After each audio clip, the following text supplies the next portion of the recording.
आ गई जादू वाला आ गई। आपके मोहल्ले आपके शहर में ऐसा जादू कभी नहीं देखा होगा। देखकर आँख चकरा जाएगा, कान बहरा जाएगा और आवाज मुंह आवाज बंद हो जाएगा। आइए आइए जादू देखिए। भाजी जादू वाला हो भेज दो लइकवा के अपनी। अरे बुढ़िया नती में ताकत और पकड़ के बड़ी मार मोरी हमार भौजी चलो बाग बुढ़ी बाज जाता ही बजावे आते नहीं के तो के ए बुढ़िया देख में बाजत नहीं खेओ अंगुली गोड़ देख हेत्र है देख तेल मालिश क के हेत्र कर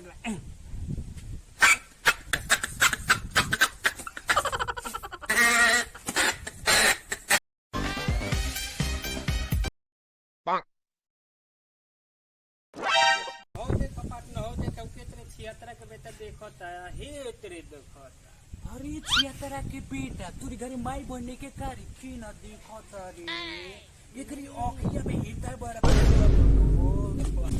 हमको बहुत गंदा बोले बा हमरे गांव में आके। ए सुनो सरे बहुत गंदा बोले बा हमरे गांव में आके। अरे सुनो सा मादारी मत के हम गरीले बाटे हमनी के चला कोरिया मत रोल हमनी के मादारी तो लागत छिहत्तरा के बेटा खिसिया गई रे। अब हमने के यहाँ जादू देखा तो पैसों ना मिले इस सगनी के लिए छिहत्तरा के बेटा कुछ तो दिमाग लगा। आओ बखरो ना तू अब तेल निकालते नहीं कितना पानी में बड़े आओ अब अबे ये पता चलेला के कितना पानी में बा। मांग बखोर ना का चाहिए माल ई का माल का होले हमर रानी के ना जाने लो रानी ले 200 रुपया में चल हमारी ये तरफ से चल 210 चल सो करी ले चल गेले तिलाई भीतर चल गेले और चल बे और चल मांग एक सरो धो बगलिया में से तनी निकाल आओ फिर तेलाई बेटे आओ का मांग अरे यार छिहत्तरा के बेटा तो खिसिया गए। हो देखो दू जानी खेलत रहो बढ़िया बानलो भैया यही गाँव के हमरो लग रहा है। चल वो चल मनावे कॉलेज छिहत्तरा के बेटा चल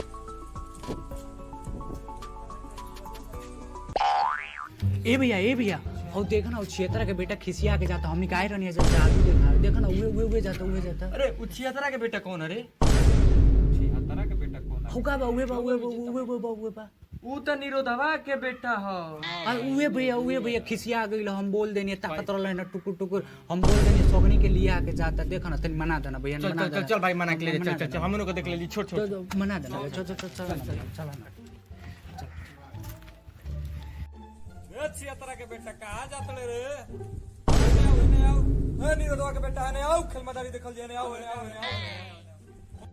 हम नहीं आए सारा गरिया मत रोल अरे आओ पानी कौन बतावत रे ना हम आवेला में नहीं चल ए निरोधवा के बेटा का मेरे रुवन खान गाड़ फुला ले ताड़ेती गाल ना हो तो रे गाल हो तो अरे बुरी का कहीं हम जीविया लड़फड़ा जात हो उहे बुरी मान ले चल भाई चल कमाड़ी चल मगाड़ी देख चल पानी कौन सा चल तनी हमरा तमचा वाला में से नहीं समझ गाय दे पूरी देख और सबके हुआ गेल देख सबके हुआ गेल देख। हाय हेलो दोस्तों सबके छू के गोड़ लागतनी देख गरियावत हम कहनी ना गरियावत बहुत गरियावत अरे शांत रहो गोड़ छुके गोड़ लगला सी ह जब समझ तड़ते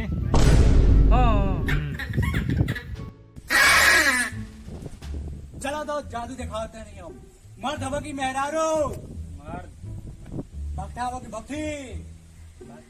ना भक्ता ना है हम ना अच्छा अब चाहिए अब दूसरा पत्थर खेल चालू करके आवाज नहीं आ रहा देखा लो वही पत्थर बाटे वही डालते नहीं हमें अभी की गाइड करके दिखाया आगे हड़िया पीछे हड़िया फार्म हम तहार गड़िया जब कोई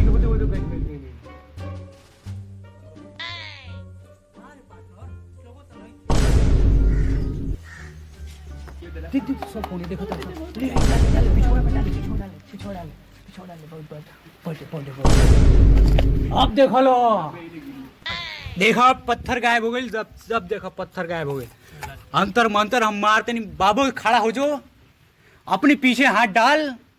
देख कुछ हो ही होके निकाल धीरे धीरे निकला था बाबू निकाल एकदम निकाल एकदम निकाल देखो लो अब ताली मार दो लो ताली मार दो लो ताली तनी मार दो लो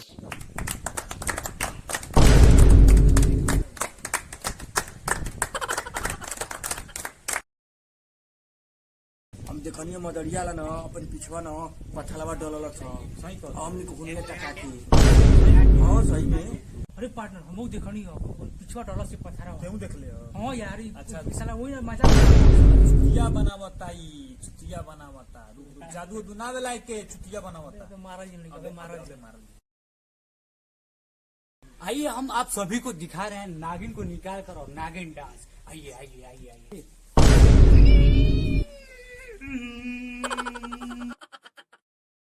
हेलो गाइस आप लोग उम्मीद है कि आपको ये वीडियो बहुत ही अच्छा लगा होगा लाइक करें सब्सक्राइब करें और ज्यादा से ज्यादा शेयर करें और रही बात कि मैं आपको एक बहुत बढ़िया सॉन्ग एक भाई के जरिए सुनाने वाला हूँ तो भाई थोड़ा सा सॉन्ग सुना दीजिए सुनाइए थोड़ा सा सॉन्ग अपना दाते से उड़ा नीचा बहा के अखिया मारे लुकना खिदाबा के वाह वाह क्या बात और जो सपना में अब तड़ू रात से छुअल चाहिता वो छुअल चाहिता निकाल जालू हाथ से छुअल चाहिता निकाल जालू हाथ क्या बात है